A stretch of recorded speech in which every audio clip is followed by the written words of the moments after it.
Olá, 25 de janeiro de 2024, aliás, um janeiro que parece que não termina nunca. E hoje eu quero falar de um assunto importante. O presidente Lula sancionou com veto o orçamento de 2024 e o burburinho está exatamente nas emendas parlamentares.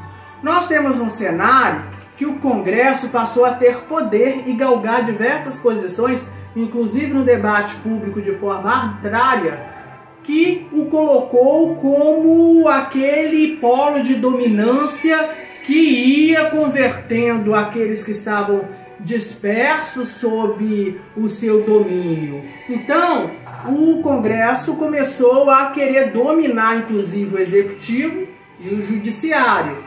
Com o Executivo, a gente pode salientar, por exemplo, a questão do governo Bolsonaro. Principalmente a partir de 2020, o Congresso passou a ter maiores poderes. E o presidente Lula começa a enfrentar alguns problemas importantes com o Congresso. E isso gira ao redor do orçamento e dessas questões que são importantes para os parlamentares. Parlamentares esses que assumem um poder de dimensão que é inédito na história da República Brasileira. Então, esse cenário é um cenário que complica as relações entre legislativo e o executivo. E eu digo mais, inclusive o legislativo começou a querer ter mais força que o judiciário. Tem que haver uma situação de equilíbrio, mas o que nós percebemos é que o legislativo quer colocar um freio no judiciário e no executivo, e isso é ruim para o país. O Senado Federal, ele passou a ter uma relação com o Supremo que nós podemos caracterizar como tóxica. Inclusive, no ano passado, Rodrigo Pacheco começou a criar um certo distanciamento de ministros do Supremo Tribunal Federal por sua defesa do voto monocrático cair e ser alçado, então, o voto em colegiado.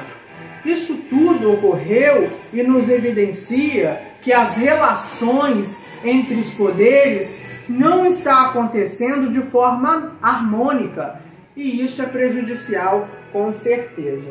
O presidente Lula, ele vetou algo em torno de 5 bilhões e foi destinado, então, a esse tipo de política um orçamento de 47,5 bilhões de reais para as emendas parlamentares, que foram divididas entre emendas individuais, de bancada e de comissão.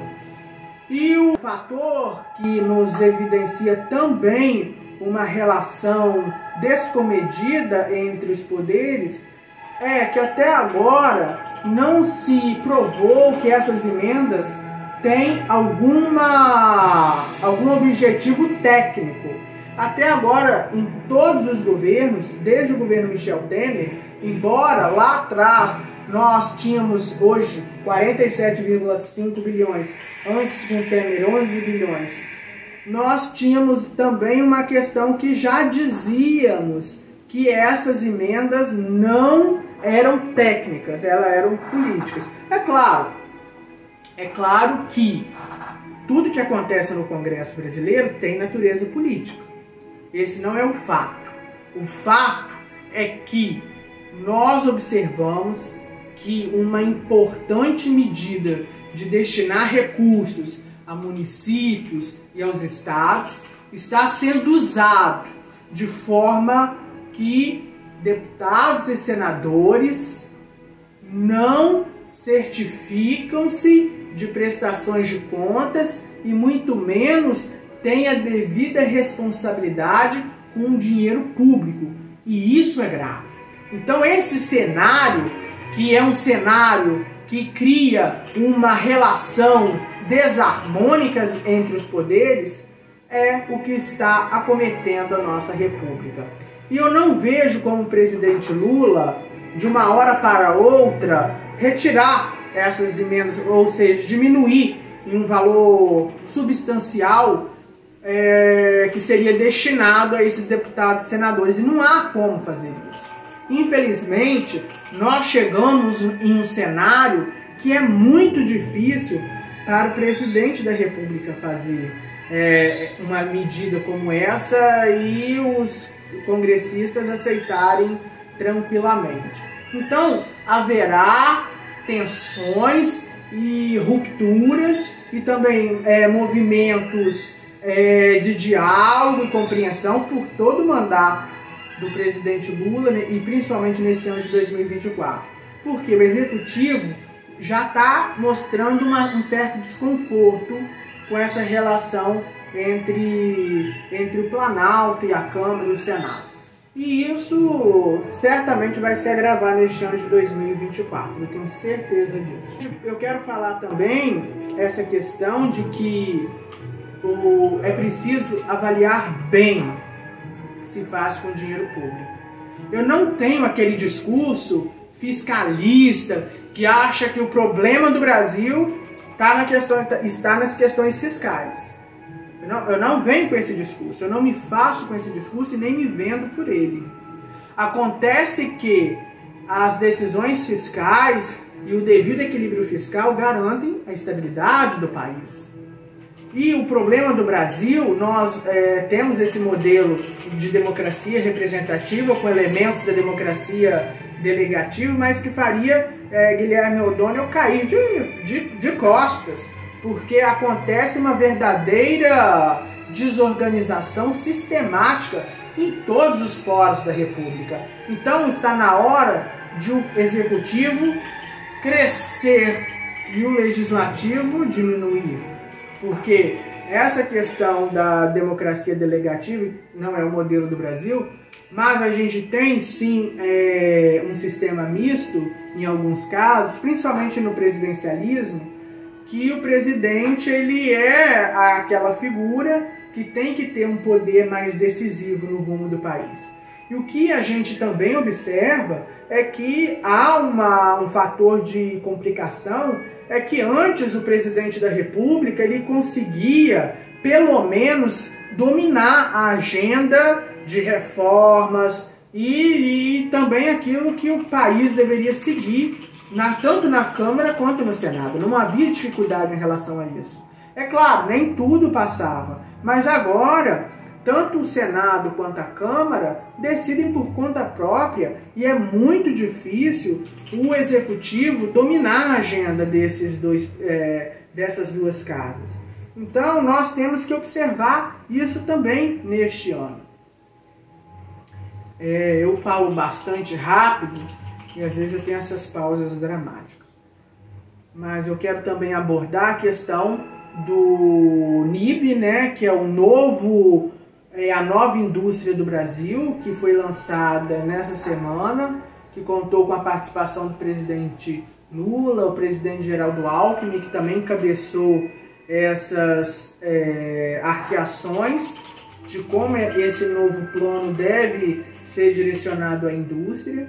E, inclusive, nós temos aí algo destinado em 300 bilhões, 250 bilhões somente de empréstimos via BNDES. Então, o governo já se preocupa em colocar o Brasil em uma rota de industrialização. É claro que algumas pessoas discordaram de algumas metas, inclusive há aqueles que digam que são metas que não ficaram claras e isso pode gerar dúvidas profundas. Entretanto, nós temos um cenário de um governo preocupado com as indústrias brasileiras. E, embora a indústria tenha um papel importante no país, o agronegócio tem dominado muito a agenda política. E é importante que a indústria comece também a galgar posições de destaque nesse debate, ou seja, nesse debate de crescimento econômico. E nós temos que fazer todo tipo de pressão para garantir que a indústria brasileira cresça, porque o agronegócio, embora seja o setor que mais cresce no país e com mais impacto direto no PIB, ele não tem esse impacto diretamente traduzido em empregos. E isso complica essa equação. Já a indústria, ela tende a empregar mais e girar a economia de uma forma mais inteligente. Então, por isso que é necessário se importar com a indústria. E esse cenário de reformas econômicas de gestões passadas acabaram por prejudicar a indústria. E esse cenário também que a gente observa de crescimento do ensino superior, tem que haver uma indústria forte zelando por aquelas pessoas que se formam e tendo chance de absorvê-las. Senão nós não teremos crescimento que seja posicionado em uma dimensão de equilíbrio e que tenha estabilidade. Queridos, eu quero agradecer a todos por assistirem esse vídeo. Eu estarei fazendo alguns vídeos para o YouTube nesse ano. Com esse vídeo já foram 2. E eu quero agradecer a todos que assistem até o fim. Eu não recebo muito feedback aqui no YouTube, mas nas minhas redes privadas, WhatsApp, até mesmo no chat do Instagram, as pessoas me dizem que estão assistindo e gostando. Então eu quero agradecer a todos vocês, muito obrigado e boa noite.